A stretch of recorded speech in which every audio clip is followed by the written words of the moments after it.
What's up, y'all? This is Conversation with Coomer, episode 10. This is actually Will Squared right now. That's so right. I'm here with my great, also shout out to Ohio, friend, Will Petersen. Yep. And Will is somebody we actually met about a year ago. Yeah, right? a little bit over. Yeah, a little bit Beginning over of summer, a year ago. I think, last year. And we met really, funny enough, kind of, I always talk about like the sine and the cosine wave, how they go maybe opposite directions and come at the same point where like it's been really cool for me to interact with you where you have a lot of the faith backed specifically from scripture and what I call like more traditional religious backgrounds, whereas like what we were talking about the other day, I came through the back door on that side, and you're also a few years older and have a family and have accomplished other goals of mine, shall we say. So yeah, like I said, so much respect for you. I'm glad that we cover this and get to. This is our first online piece together, so I look forward to possible future there. But yeah, otherwise, basically, if you just give a bit about like how you got to where you are today and your background. Okay. Start where you really see fit. Oh, let's see. I am 28. I have a wife of almost 7 years. It'll be October 14th is our 7-year anniversary, which is crazy because we've been dating and marriage all done. We're 10 years together. It was in July, which is crazy. So she's the best thing in my life, my favorite part of life. And then we have 2 little boys, 2-year-old, and then a soon-to-be 1-year-old, Asa and Banner. And I love being a boy dad. More than like huge goal of mine is just raise these boys into men. And so a little bit about me. I guess I grew up middle of nowhere, Ohio, much like you. We can relate on that front. And then grew up homeschooled in a pretty traditional religious background. You know, my dad's actually a pastor now. He actually, funnily enough, followed me into ministry. So that's where I really coming out of high school. I ended up doing a year of travel, doing missionary work in the Philippines, Swaziland, and Nicaragua. And so we were basically 3 or 4 months in each country, and that's really where adult like life started for me. Out of high school, I had really no clue what I wanted out of life, what I wanted to get into, and this seemed like an opportunity to get some space and learn a little bit about who I was, not in the bubble that I grew up in, and so see what came out. But it also, you know, my relationship with Jesus is the most important part of my life outside of that. And so it was really this year to consecrate and give to Him before I launched into any kind of the workforce. And then kind of just like fell into ministry and never really left. And so came home, did a year-long internship at a church, and then basically ran that internship program for about 7 or 8 years. And then through that, piloted a young adult college-age ministry, which is where we met, and ran that for 5-6 years out of that as well. And then my life took a huge turn last year. Right about this time, September 14th was my last day working for the church that I was at. The Lord really just got a hold of my life and kind of revealed to me some things about myself that weren't too pretty. You know, I think the Bible says where you put your heart, your treasure is also. And just recognizing for me, like I put my heart, I found my fulfillment, sense of purpose, value, and meaning in the work that I was doing within the church. And it's a good thing, don't get me wrong, but when it has your life, it looks a lot like slavery. And that can be a lot of different things out there. And so when that realization came, I sat down with my wife and we just kind of talked through it. And we're like, all right, the only way I know how to topple an idol is really to tear it down. And so put in my resignation and kind of took a giant leap of faith of like, I don't know what you're doing, God. I don't know what this looks like. No clue what's next. And quit. And which is huge for me because that's all I ever imagined doing was ministry. All I wanted to do. Loved what I was doing. And so, yeah, it was a huge step of faith. And then now it's about a year later, and I'm doing I'm in the financial services world. I'm in the real estate world, and things are starting to click and make some sense. And I'm really like, it's crazy to think a year ago where I was, and like the the despair, the hopelessness. Like, I don't know what I'm doing. How is this going to make things work, et cetera, et cetera.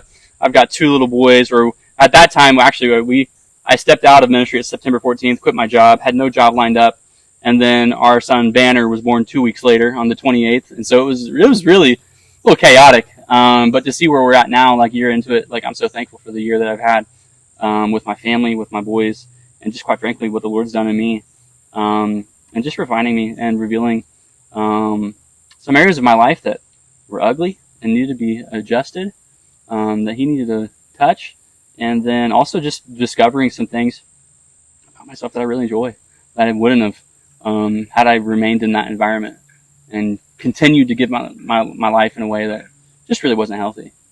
So that like brings us up to speed a little bit. Yeah. I mean, in a nutshell. And thanks for sharing that too. We're gonna I definitely want to hit a couple of things, like thinking about like travel because this is interesting for everyone who's watched. Pretty much every other guest that we've had or conversation the conversation we've had has been someone from more or less the online realm that you're learning more about and that I more or less exist in. And so to come from something that's outside of that is pretty interesting. And I'd really love to, because once again this is a proof of concept for people, I'd love to hear how necessary you think travel is in leaving that from another like basically small town Ohio guy on the importance of that for not just people who want to be a digital nomad or something along those lines. And if it is necessary, if you think so. No, I think for me, well, I think through a biblical lens. And so if you take any really biblical character, there was a sense of leaving, a journey that they had to go on. And I think, even if you look at the life of Jesus, like he left his hometown, and when he came back, something that like actually kept him from being able to do the miracles that he could do, was the fact that his hometown people expected him to be hometown Jesus. And it's not that you can't change in your hometown. It's not that you can't change in the bubble that you grew up in, but it's really, really difficult because everyone expects you to be the same old Will. Everyone expects you to look the same, talk the same, and when you leave, I think it pops that bubble. It breaks that box, so to speak. And then I think the other thing is like, without risk, there is no change. And home can just be really, really comfortable. It's really, really easy when you wake up in the same place with the same people doing the same thing to just get in this comfortable groove, And I think, complacency is the enemy of development, is the enemy of go. And it's really easy to be complacent at home. And so I think travel is a really, really talk about breaking your box a little bit, encountering new people, encountering new cultures, encountering new languages. And so I think it's a really easy way to, I hear you use the language of multiplier, and I really like that a lot, but travel I think is definitely a multiplier, right? It's a × 2 of whatever you could learn. Take it outside of the box that you're living in, take it somewhere else, and I think things just hit. It's like you open up the soil a little bit more. Instead of spreading seed on caked up dry ground, it's plow that soil up a little bit. So that would be my answer. No, that's frankly great. Like, even just to highlight on top of that, that's really, really well said, because frankly, leading question, but the point I was looking for and was kind of hoping to hear you covered, and it was specifically too, is a lot of people think it's a privilege, or you can only travel when you have money, freedom, whatever. But whereas for me, and right along with what you're saying, it's a multiplier. It's an investment. That even if you do return, your ROI is still extremely significant on the travel. So absolutely. Yeah. If you do it with vision, intentionally. Right. Absolutely. Yeah. I know people who travel and they did it just to party, and that's what they did, and that's what they returned. That was the return on investment, right? Was those experiences. But I don't know. I think if you have a larger vision and you have a purpose for it, exactly like you said, it's a multiplier, right? Yeah. And then let's talk too about, I think one of the points we originally hit on was our love of growing community. And obviously, like, you have great expertise in that. So Yeah. feel free to answer this however you please. Mm-hmm. What does community mean to you, Yeah. and how do you think it's best created? Yeah.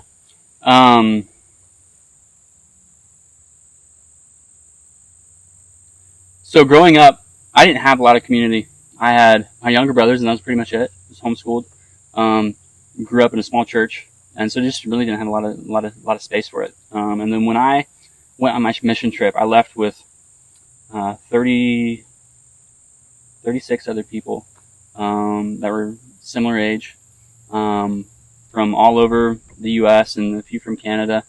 And it was really the first time I ever experienced that kind of community, and it marked me in a massive way, especially going through the experiences that we had, living on a middle of nowhere mountain, Swaziland, at an orphanage doing work, or, in the middle of Managua, so it was like that shared experience is huge when it comes to community. And I think that's something that is massive, in regards to building community. But then when I came home, I was like struck with this thing of, all right, how am I gonna do this? How am I gonna? And I was asking the Lord, like, okay, where's my community? Where's my community? Where's my community? Like, bring me to a group of people. And he kind of just like, I just felt like one day he stopped me and said, look, like, it's not here yet. You got to build it. Like, you can't expect something that you're not willing to create, right? And so I knew one guy. His name was Chase Burkell. I was in his wedding. He was in mine. One of my best friends. And I knew he wanted similar things out of life, and we had one connection point over soccer. I was coming off of a indoor soccer game. He was going on, and he's like, hey, like, good to see you. I'm like, yeah, let's get coffee. And so the next week we got coffee, and then we just made it a point after that. Like, there's this 24/7 donut shop in Vandalia. Oh yeah. So we made it a point that, like, regardless of like schedule, regardless of how busy we were or anything, like, we would link up somehow. And so, I mean, it was literally some nights 1 a.m., 2 a.m., and Jim's Donuts in Vandalia. But it was like just that premise that, like, we both recognized that we needed each other. You can't do life alone. You're created for a relationship. And like, we wanted to run after that with one another. And then pretty soon after that, like, he brought another guy, and I brought another guy, and then we, like, before long, we were like, there's like 15 people in Jim's Donuts, and the workers were like annoyed with us because it's like 2 a.m. and like, what, and then from that really is where the ministry that I ran, the young adults ministry, was birthed. It was like, we just left the donut shop. It got too big for the donut shop. And so to me, community is, I almost like to think of it as like, I think maybe a good picture of it would be like the soil that you build your life in. Like the nutrients that are in the soil, etc., tends to the plant. Like, it helps to create and provide nutrients for the plant to grow. And I believe that, there's all these relational nutrients, what I would call relational nutrients, which are like the questions of like, am I loved? Am I seen? Am I valuable? Do I matter? That I believe the Lord's placed on the inside of our heart, that can only be answered within relationship. Only, right? You can't go out and, like, if there's no one else out, like, you would not know if you're loved. Like, it can only be answered within relationship. And they're integral to your health, to your well-being, to the life that you live. And so community is a huge part of my heart, building community, establishing community, growing community, inviting other people into it. And I think one of the best ways to do it is through shared experience. It can be a little bit intimidating to sit down in front of face-to-face with coffee sometimes. I'm great at it, but like, I had to get there, so not all people are. But doing something as simple as this, like riding dirt bikes, or, I like to shoot bows, or play soccer, or whatever. Like, if there's a shared experience that you can have, traveling, there's just something that happens that helps bind you together, and break down some barriers, to build community. And then I think it takes a ton of intentionality. ton of intentionality. It's not always convenient. It's not always easy. Relationships oftentimes are the things that hurt us most in life, but it's also what will bless us most in life. And so there's the double bind of that there, the tension of that there, right? And so the faith then step is to lean into the hope that this relationship will be a blessing to me, and look for that and believe in that and put that risk towards that. And so yeah, I mean, that's my thoughts on community, I guess. Awesome. No, and you're flowing right now. So this is perfect. And then actually let's bring that a little bit into what I'll call the micro community, aka the family. Sure. So, and I have a feeling it's going to be maybe a little bit longer than that 15-minute average, like I said. But that's totally cool. Okay. I know y'all are listening, definitely eating it up. But yeah, in that process, wherever you feel to start and go through, because I would say probably my audience is anywhere from 18 to 40. Okay. And at various stages, where there are some, I'd say majority are in the girlfriend or looking for girlfriend phase, or perhaps almost on the edge of marriage. But really whatever you feel most called to speak to is fine. But we'd love to hear about that process of like you and Jen and knowing, yes, marriage is the one, as well as fatherhood. Yeah. So Jen and I sort of grew up together. So I took piano lessons from her stepmom, believe it or not, when I was like 8, 9, 10 years old. So I always knew who she was, but never really had a relationship with her. And then we were at a mutual friend's wedding about a month before I left to go on my mission trip, and just struck up a conversation because she was interested in what I was doing. She was a senior in high school trying to figure out, I had just graduated, like she was trying to figure out what she was going to do next, and ended up exchanging numbers quite innocently because I'm like, I'm leaving for a year. I don't want to maintain a relationship back home. But that like quickly turned into a texting, quickly turned into a coffee date. And then I think we hung out like every day until I left. And my mom was like, what are you doing? Like, why is this girl taking up my time? And so mom, yeah. And so I legitimately remember looking at my mom when she asked me that. I'm like, I don't know what it is, Mom, but I feel like I'm going to marry her. Which seems crazy to say. And you hear people say that, like, when you know, you know. Mm-hmm.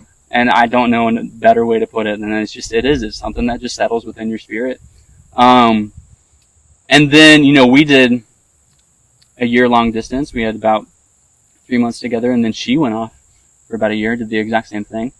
And she actually broke up with me during her time, because quite frankly, relationships don't work if the other person's your solution, right? Like, same deal, like with my journey in regards to leaving ministry. It was like, you can't find your life in another individual. They can't provide you everything. They can't provide you your purpose, value, and meaning. And so coming home after a year away, with no community, etc., I just kind of clung to her and clutched, and was like, and she quickly said, hey, we can't do this. And thankfully, we ended up getting back together like a month or two after that. But I think relationships, first and foremost, like it's not two halves coming together, it's two wholes. It's two whole individuals. And I think that's what I would be looking for if I were a single person. Is this person a whole individual? Are they trying to find their life in me? Do they need something outside of them to satisfy them, to make them have peace in their life, have fulfillment, etc.? Or are they like actively working to build that in themselves, in their relationship with the Lord, or whatever that might look like for them? Because it just doesn't work otherwise. And then I think getting into relationships, something I found, and I think I've seen, counseling a lot of young adults through relationships, is that when intimacy outpaces commitment, there's a lot of room for hurt. And what I mean by that is when you begin to give yourself to someone, and you don't have that commitment to be a foundation for that intimacy, there's just a lot of room for injury. And I think that's really the picture of why I believe sex is only healthy within marriage, because I stood at that altar on my wedding day and I vowed to my wife that through sickness or through health, through richer or through poorer, I would be there. I would choose her. That until death do us part, and that kind of commitment is then what provides the level of safety that is needed for the level of intimacy that is required for sex to be healthy, to be actually something that fuels you. It's kind of like the picture of a fireplace and a hearth is a really good thing, mm-hmm. or a fire and a hearth is a really good thing, but a fire in your living room, mm-hmm. right? Yeah. Right. And so that commitment is that hearth, is that fireplace. It helps heat the room, but when you don't have that commitment, it goes unchecked. And so, I think, my wife is the most important person in my life.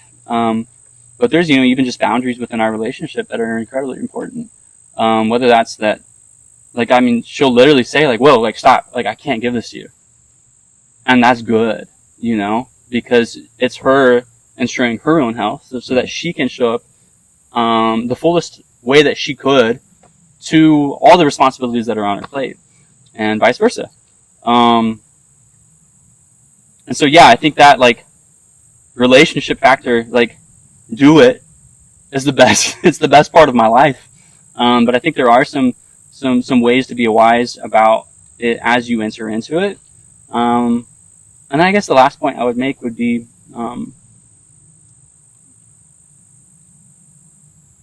people change, looks fade.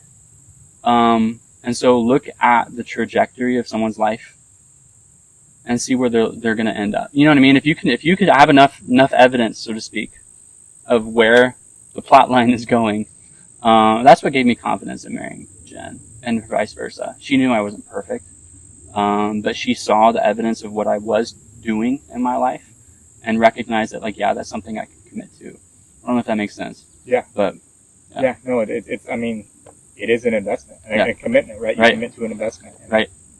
Yeah, that's funny enough. Similar process. Literally, that was what I saw too. Yeah. But yeah, and then going in, maybe fast forward a little bit into the pre-fatherhood and fatherhood thing. Mm-hmm. That's something we actually haven't ever talked about, before, Asa. Yeah. And everything along those lines, and was there a preparation? Mm-hmm. I know obviously now there's always learning and everything too, but from that perspective. Yeah. I think, what I've learned most about parenting is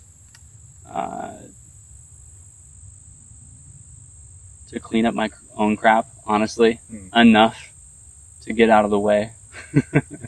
Because I think so many of my hurts with my own dad came from his unaddressed hurts or needs that went unfulfilled, that were projected onto me. And so I think, similar with, but I think with potentially a much larger impact with my wife, my children can't complete me. Mm-hmm. And, there's a concept in scripture about generational curses and generational blessings. And I think you see this in the way that sins follow a bloodline, so to speak, or blessings can also follow a bloodline. And for myself, my family has a history of just unfortunate infidelity and other stuff like that. And so for me, I grew up heavily addicted to porn, and so that was for me one of the things I really was intentional in working on, because I look at my sons and this isn't something that I want to pass on to them. This is something that I want it to end with me. What is a porn addiction for me, hopefully won't continue on to them. And so it's really, I think, in terms of fathering, it's reparenting myself to a huge extent, taking the time to revisit my own story, the traumas and the triggers that exist within it, and allowing healing to come into those different places by allowing trusted individuals into those spaces, and really just inviting the Holy Spirit to kind of speak and to rework and give me a new experience in regards to some of the beliefs that I have about myself and the way that relationships work. And I believe that, I haven't really talked about like parenting at all in regards to my children, but I think this is the kind of stuff that will pay dividends as they grow up. Because I'm no longer projecting my issues on them, and we can actually talk about them, not about me, right? Yeah. So. No, that's gas. Yeah. Agreed. Incredible. And that's what, like, all of that goes back to what we were talking about, what you addressed earlier, the whole person, right? Fixing your whole, so when it comes in. Right, exactly. Yeah, and it's like my favorite scripture is John 10:10, and it talks about how the thief comes to steal, kill, and destroy, but Jesus comes to bring life, and life to the fullest. And I think that's what, at the end of the day, like, I want for myself, I want for my wife and our boys, and then everyone that kind of comes into contact with me, is that, like, we present a version of life that's a little bit more fun, that's a little bit more full, that's a little bit more exciting.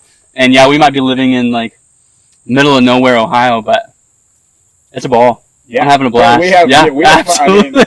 We're in the middle of the field right now, a couple of dirt Exactly. What day is it, Tuesday? Yeah, Tuesday. Yeah. It's awesome. Agreed. So. Agreed. Definitely.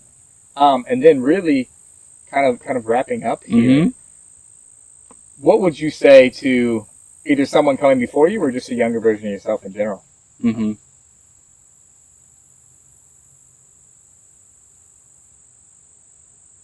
Or even let's start with this. I know you were about to start. What is unique about you first that has allowed you to, you feel, succeed? I've had it said about me a lot of times that I'm like a jack of all trades, but a master of none. But a jack of all is better than a master of one. Yeah. Anyway. Exactly. And it's really this idea that, like, I might not be like the best at any one thing, but there are parallels and threads that the Lord, I think, just kind of highlights with me, whether that's like my relationship with my boys or my wife or work or even, working this financial realm. Like, there's just like there are so many micro stories, I think, of just the macro story, right? Like everything, like nothing's new under the sun. It's all, I believe, one story that is from Him, to Him, and through Him. Is from Jesus, through Jesus, and to Jesus. Kind of talking about that concept of oneness as well. And I think when you can kind of have a broad range, you can start to see that thread weave in and out of subject after subject. And I think that's really what enables me to relate with a large spectrum of people. Because I do see that. I think I see the macro trend as opposed to the micro detail a lot of times. And I think that's what enables me to probably be most successful within my relationships. So. Yeah, and brilliantly said as well. Then let's go back into that next one. Yeah. Of what would you say to a younger version of yourself? Or just, someone on the way up or developing in general? I think what I would say to a younger version of me, is that at the end of the day, it's not all about being right or wrong.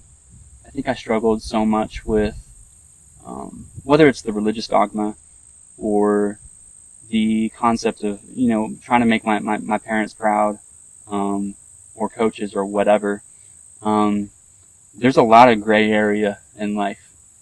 And I think that's intentional. Because I think at the end of the day, the Lord desires a relationship with you and I.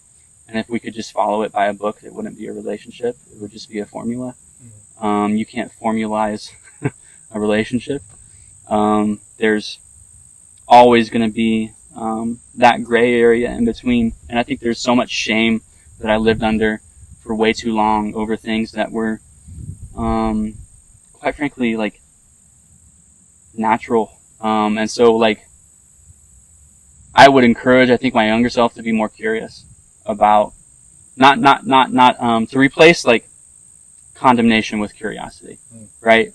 Instead of looking at myself and, why did I do that? Like, no, why did I do that? like what went into that decision, not from a like judgmental, condemning point of view, but more from a no, like what really did make you make that choice? Like what went into that? Was it this, that, whatever? You know, how were you feeling at that time? Which enables and operating more in that, you know, as I get older, enables me to approach my story with a whole lot less shame, and other people with a whole lot less shame. If you seek to understand as opposed to just correct, right? Good things happen. Sure. Health, Yeah. I think. Yeah. Beautiful. Well, Perfect. literally, Great. like this is it, dog. Like beautiful conversation, incredible answers. Thank you. Absolutely. Thank you. Yeah, and I look forward to doing some more in the future. Let's do We'll see. it. Let's do it. Obviously, they'll give us some feedback too. Absolutely. But yeah, Thanks, blessings guys. to y'all. Yep. See ya.